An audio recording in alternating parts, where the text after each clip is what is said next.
दोस्तों, डीएम साहब जिस बिल्डिंग का निरीक्षण करने पहुंचे, वहीं पर तलाकशुदा पत्नी मजदूरी कर रही थी। फिर जो हुआ, इंसानियत रो पड़ी। दोस्तों, यह कहानी एक सच्ची घटना पर आधारित है। इस कहानी के सभी पात्र काल्पनिक हैं, जिनका किसी से कोई संबंध नहीं है। दोस्तों, सुबह का वक्त था।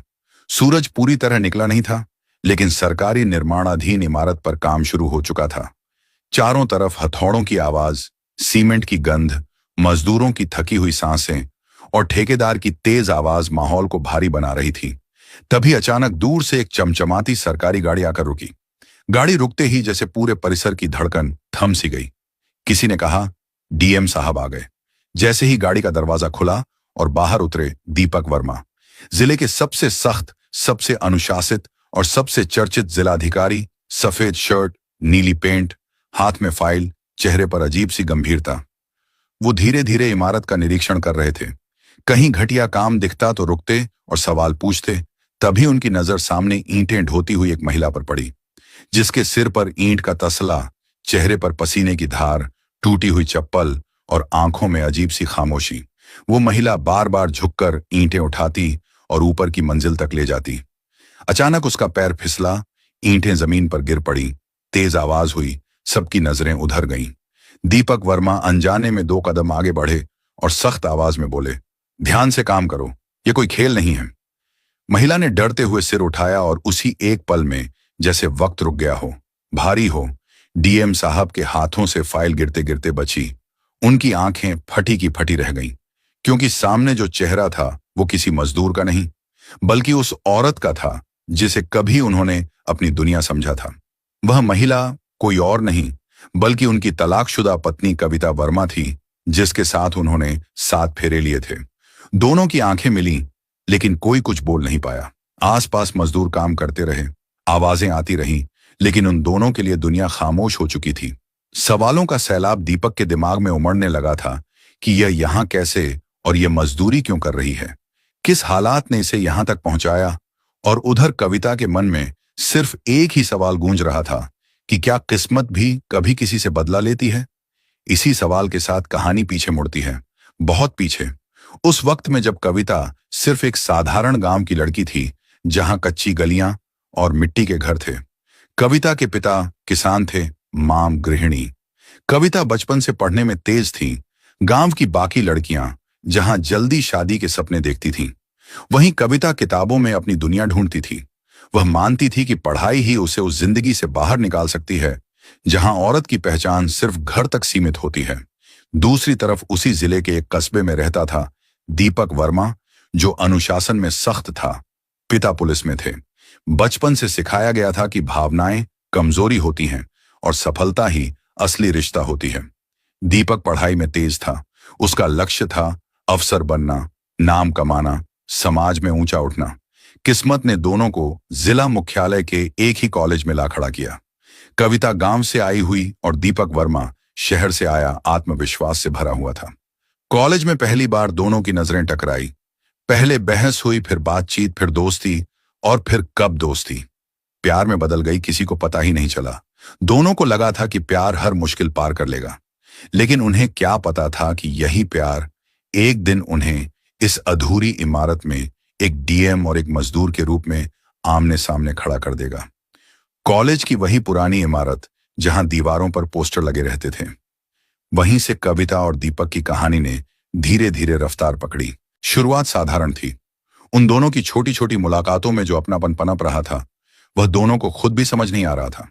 कविता जब गांव से बस पकड़कर कॉलेज आती, तो उसके बैग में किताबों के साथ घर की जिम्मेदारियां भी होती थीं। उसे पता था कि उसके पिता हर फसल के साथ उसकी फीस का इंतजाम करते हैं, इसलिए वह पढ़ाई को कभी हल्के में नहीं लेती थी। वहीं दीपक के लिए पढ़ाई एक मिशन थी। वह जानता था कि उसे सिविल सर्विस की तैयारी करनी है, उसे अफसर बनना है। उसका लक्ष्य साफ था और रास्ता भी। लेकिन कविता के आने के बाद उसकी जिंदगी में पहली बार किसी और चीज ने जगह बनाई थी। कोई था जो उसकी बातों को सुनता था, सवाल करता था। दोनों की दोस्ती कॉलेज में चर्चा का विषय बनने लगी थी। कोई जलता था, कोई मजाक उड़ाता था, लेकिन उन दोनों को फर्क नहीं पड़ता था। धीरे धीरे दोस्ती ने प्यार का रूप ले लिया।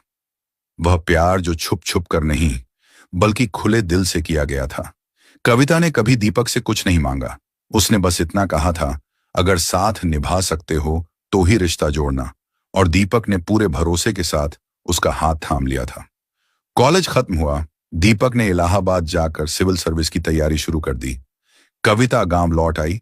दोनों के बीच फोन कॉल्स, चिट्ठियां और उम्मीदों का लंबा सिलसिला चलता रहा। कविता गांव में बच्चों को ट्यूशन पढ़ाती, खुद भी प्रतियोगी परीक्षाओं की तैयारी करती और दीपक को सपनों में देखती रहती। दीपक दिन रात पढ़ाई में जुटा रहता, लेकिन जब भी थकता, कविता की आवाज उसे फिर से खड़ा कर देती। वक्त बीतता गया। समाज और परिवार ने सवाल उठाने शुरू कर दिए। गांव में लोग कहने लगे, लड़की ज्यादा पढ़ लिख गई है, अब शादी कौन करेगा। उधर दीपक के घर में कहा जाने लगा, पहले अफसर बनो, शादी बाद में होगी। लेकिन दोनों ने एक दूसरे का साथ नहीं छोड़ा। आखिरकार वह दिन आया जब दीपक का नाम चयन सूची में आया। पूरे जिले में खुशी की लहर दौड़ गई। कविता की आंखों से खुशी के आंसू बह निकले। उधर दीपक अफसर बन गया था। ट्रेनिंग के बाद जब वह पहली बार गांव में आया तो कविता ने दूर से ही उसे पहचान लिया। वही आत्मविश्वास, वही चाल। दोनों परिवारों की रजामंदी मुश्किल से मिली। समाज के ताने, रिश्तेदारों की बातें, सब कुछ झेलते हुए आखिरकार दोनों की शादी तय हुई। गांव के मंदिर में सादगी से विवाह हुआ।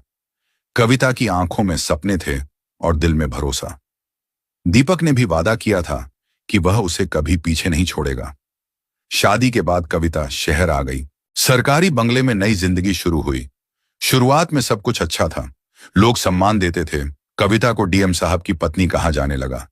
लेकिन इसी सम्मान के साथ धीरे धीरे उसके अपने सपनों की आवाज दबने लगी, जिसे उस वक्त कोई नहीं समझ पाया, ना कविता और ना ही दीपक, क्योंकि उन्हें लगा था कि प्यार के आगे हर कुर्बानी छोटी होती है।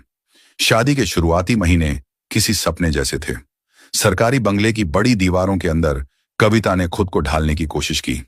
सुबह उठकर दीपक के लिए नाश्ता बनाना, मेहमानों के सामने मुस्कुराकर खड़ा रहना।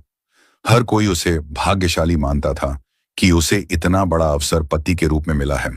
लेकिन कोई यह नहीं पूछता था कि कविता क्या चाहती है। उसने अपनी पढ़ाई पूरी करनी थी, उसके भी सपने थे, वह भी कुछ बनना चाहती थी। लेकिन दीपक की दुनिया में अब सिर्फ काम था। फाइलें, मीटिंग्स, आदेश और लक्ष्य। वो देर रात तक ऑफिस में रहता। कई बार तो पूरे पूरे दिन घर नहीं आता।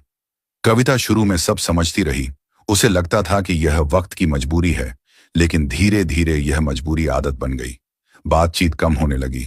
सवाल पूछने पर दीपक चिढ़ने लगा। उसे लगता था कि घर की बातें उसकी जिम्मेदारी से ध्यान भटकाती हैं। कविता ने कई बार कहा कि वह भी कोई नौकरी करना चाहती है, समाज के लिए कुछ करना चाहती है। लेकिन दीपक हर बार एक ही जवाब देता, अभी समय नहीं है, मेरी पोस्टिंग ऐसी है, लोग बातें बनाएंगे। कविता चुप हो जाती। सरकारी बंगले की चमक के पीछे उसका अकेलापन बढ़ता गया। उधर दीपक तेजी से आगे बढ़ रहा था। प्रमोशन, बड़े लोग, बड़े फैसले। वह खुद को बदलता हुआ नहीं देख पा रहा था। उसे लगने लगा था कि कविता अब उसकी दुनिया को नहीं समझती। छोटी छोटी बातों पर बहस होने लगी। कभी घर देर से आने पर, कभी उसके सवालों पर। एक दिन झगड़ा इतना बढ़ गया कि दीपक ने गुस्से में कह दिया, तुम मेरी तरक्की में रुकावट बन रही हो। यह बात कविता के दिल में तीर की तरह लगी। जिस औरत ने उसके संघर्ष में साथ दिया, वही अब बोझ कहलाने लगी थी। रिश्ते में दूरियां बढ़ती गईं, बातचीत कम और ताने ज्यादा होने लगे। पड़ोसियों ने भी आग में घी डालने का काम किया। कविता अंदर ही अंदर टूटती रही। उसने खुद को समझाने की कोशिश की कि सब ठीक हो जाएगा।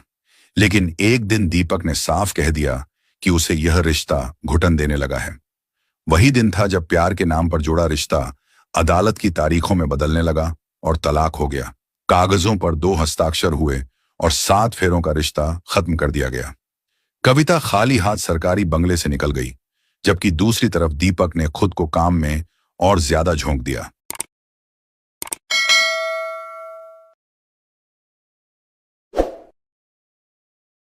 उसे लगा था कि उसने सही फैसला लिया है, लेकिन वो यह नहीं जानता था कि किस्मत उसके लिए एक ऐसा मोड़ तैयार कर रही है जहां वही फैसला सबसे बड़ा सवाल बनकर उसके सामने खड़ा होने वाला था। तलाक के बाद कविता की जिंदगी अचानक एक खाली कमरे जैसी हो गई, जहां ना तो अतीत की आवाजें पूरी तरह जाती थीं और ना ही भविष्य की कोई साफ तस्वीर दिखती थी।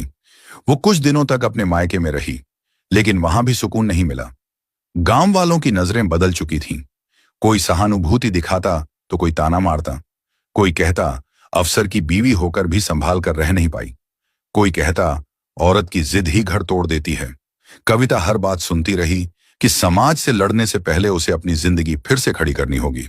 पिता की हालत अब पहले जैसी नहीं रही थी। खेती घाटे में चल रही थी, घर में जिम्मेदारियां बढ़ चुकी थीं।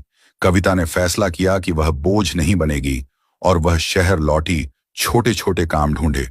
पहले एक प्राइवेट स्कूल में पढ़ाने की कोशिश की, लेकिन तलाकशुदा होने का ठप्पा वहां भी पीछा करता रहा। फिर उसने ट्यूशन शुरू किया, लेकिन आमदनी बहुत कम थी। किराया, खाना, दवाइयां, सब कुछ उसके लिए चुनौती बन चुका था। वक्त ने उसे मजबूत बना दिया। एक वक्त ऐसा भी आया जब काम बिल्कुल नहीं मिला। उसी दौरान उसी जिले में सरकारी इमारत का निर्माण शुरू हुआ। ठेकेदार ने मजदूरों की जरूरत निकाली। कविता ने बहुत सोचने के बाद वहां काम करने का फैसला किया। सिर पर तसल्ली उठाना, ईंट ढोना, सीमेंट मिलाना, यह सब उसके लिए आसान नहीं था। लेकिन पेट की आग ने उसे हर दर्द से बड़ा बना दिया। उसने अपने चेहरे पर दुपट्टा कसकर बांधा ताकि कोई पहचान ना सके। हर दिन सूरज निकलने से पहले काम पर पहुंचती और सूरज ढलने के बाद घर लौटती। उसी दौरान दूसरी तरफ दीपक वर्मा का नाम लगातार ऊंचाइयों पर जा रहा था। उसकी सख्ती और ईमानदारी की मिसाल दी जाती थी। दीपक उसी जिले में पोस्टिंग लेकर आ गया था जहां उसकी कहानी कविता से शुरू हुई थी। लेकिन वह खुद अब बिल्कुल बदल चुका था। लेकिन कई बार रात को सरकारी बंगले में बैठकर उसे कविता की आवाज याद आती, लेकिन वह खुद को समझा लेता कि उसने सही किया। उधर कविता रोज उस अधूरी इमारत में काम करती। उसे नहीं पता था कि किस्मत उसे किस मोड़ पर लाकर खड़ा करने वाली है। उसे यह भी नहीं मालूम था कि जिस इमारत को वह अपने खून पसीने से खड़ा कर रही है, उसी इमारत का निरीक्षण करने एक दिन वही इंसान आने वाला है जिसने उसकी जिंदगी को दो हिस्सों में बांट दिया था। और उस दिन के बाद न कविता की जिंदगी पहले जैसी रहने वाली थी और ना ही दीपक की सोच, क्योंकि कुछ मुलाकातें इत्तेफाक नहीं होती, वह हिसाब चुकाने आती हैं। अगले कुछ दिन दीपक के लिए किसी परीक्षा से कम नहीं थे। दफ्तर में बैठकर भी उसका मन फाइलों में नहीं लगता था। हर आदेश लिखते वक्त उसके हाथ रुक जाते। उसे बार बार वही अधूरी इमारत, वही गिरी हुई ईंटें और कविता का झुका हुआ चेहरा याद आता। आखिरकार उसने तय किया कि वह सीधे कविता से बात करेगा, न डीएम के तौर पर, न अफसर की ताकत के साथ, बल्कि एक इंसान की तरह जिसने बहुत बड़ी भूल की है। एक शाम वो बिना गाड़ी और बिना स्टाफ के उसी निर्माण स्थल पर पहुंचा। मजदूर काम समेट रहे थे। सूरज ढल रहा था। कविता एक कोने में बैठी अपने हाथ धो रही थी। दीपक कुछ पल दूर खड़ा रहा, जैसे शब्द तलाश रहा हो। फिर धीमी आवाज में उसका नाम लिया, कविता। कविता ने सिर उठाया। उसके चेहरे पर हैरानी थी। दीपक ने कहा, मैं तुमसे बात करना चाहता हूं। कविता ने शांत स्वर में जवाब दिया, अब हमारे बीच बात करने को कुछ नहीं बचा है। यह वाक्य दीपक के दिल में उतर गया। उसने पहली बार महसूस किया कि ताकतवर पद भी किसी टूटे हुए रिश्ते को जोड़ नहीं सकता। उसने माफी मांगी, बिना सफाई दिए, बिना बहाने बनाए। बस इतना कहा कि उसे अपनी गलती समझ आ गई है। उसने माना कि मैंने गलती की है, उसके संघर्ष को नजरअंदाज किया। कविता ने चुपचाप सब सुना। फिर पहली बार अपनी जिंदगी की कहानी उसके सामने रख दी। कैसे तलाक के बाद उसने एक एक दिन जीने के लिए लड़ाई लड़ी, कैसे समाज ने उसे ठुकराया, कैसे उसने मजदूरी को भी शर्म नहीं बल्कि मेहनत समझकर अपनाया। उसकी आवाज में कोई शिकायत नहीं थी, बस सच्चाई थी। दीपक को लगा जैसे कोई उसे आईना दिखा रहा हो। उस दिन के बाद दीपक ने अपने पद का इस्तेमाल कविता के लिए नहीं बल्कि खुद को सुधारने के लिए किया। उसने मजदूरों की हालत सुधारी, उस इमारत के काम में पारदर्शिता लाई। दीपक ने पहली बार महसूस किया कि कविता सिर्फ उसकी पत्नी नहीं थी बल्कि एक स्वतंत्र सोच रखने वाली इंसान थी, जिसके सपनों को उसने कभी गंभीरता से नहीं लिया। उसने कविता को फिर से पढ़ाने के लिए प्रोत्साहित किया, लेकिन इस बार आदेश की तरह नहीं, अनुरोध की तरह। कविता ने भी साफ शब्दों में कह दिया कि वह किसी एहसान या पहचान के सहारे आगे नहीं बढ़ेगी। वह जो भी करेगी अपने दम पर करेगी। दीपक ने उसका साथ देने का वादा किया। दोनों ने पहली बार तय किया कि इस बार फैसला समाज नहीं बल्कि वे खुद करेंगे, क्योंकि जो रिश्ता एक बार टूटकर भी सम्मान और समझ के साथ खड़ा हो जाए, वही रिश्ता दोबारा जुड़ने का हकदार होता है। समय ने आखिरकार वह मोड़ दिखाया जिसका इंतजार दोनों बिना बोले कर रहे थे। एक दिन गांव के बुजुर्गों, बच्चों और औरतों की मौजूदगी में दोनों ने एक बार फिर उसी मंदिर में शादी की। इस बार कोई दिखावा नहीं था, सिर्फ सच्चाई थी। दीपक ने वादा किया कि वह अब सिर्फ अफसर नहीं बल्कि बेहतर इंसान बनने की कोशिश करेगा। शादी के बाद कविता ने समाज सेवा करनी शुरू कर दी और दीपक ने अपने फैसलों में इंसानियत को जगह दी। वह अधूरी इमारत अब पूरी हो चुकी थी और उसी में महिला प्रशिक्षण केंद्र खोला गया। कहानी यही खत्म नहीं होती, बल्कि यहीं से समाज के लिए एक संदेश शुरू होता है कि रिश्ते तब टूटते हैं जब अहंकार बोलता है और तब जुड़ते हैं जब समझदारी साथ आती है। और अगर गलती मान ली जाए, सम्मान दे दिया जाए, तो टूटा हुआ रिश्ता भी नई नींव पर फिर से खड़ा हो सकता है, ठीक वैसे ही जैसे दीपक और कविता ने किया। तो दोस्तों, यह थी आज की हमारी कहानी। आपको यह कहानी कैसी लगी, हमें कमेंट करके अवश्य बताएं। और अगर कहानी आपको जरा भी पसंद आई हो तो हमारे चैनल को सब्सक्राइब करना ना भूलें। साथ ही वीडियो को एक लाइक कर दीजिए। मिलते हैं फिर से एक नई और इंटरेस्टिंग कहानी के साथ। तब तक के लिए धन्यवाद। जय हिंद, जय भारत।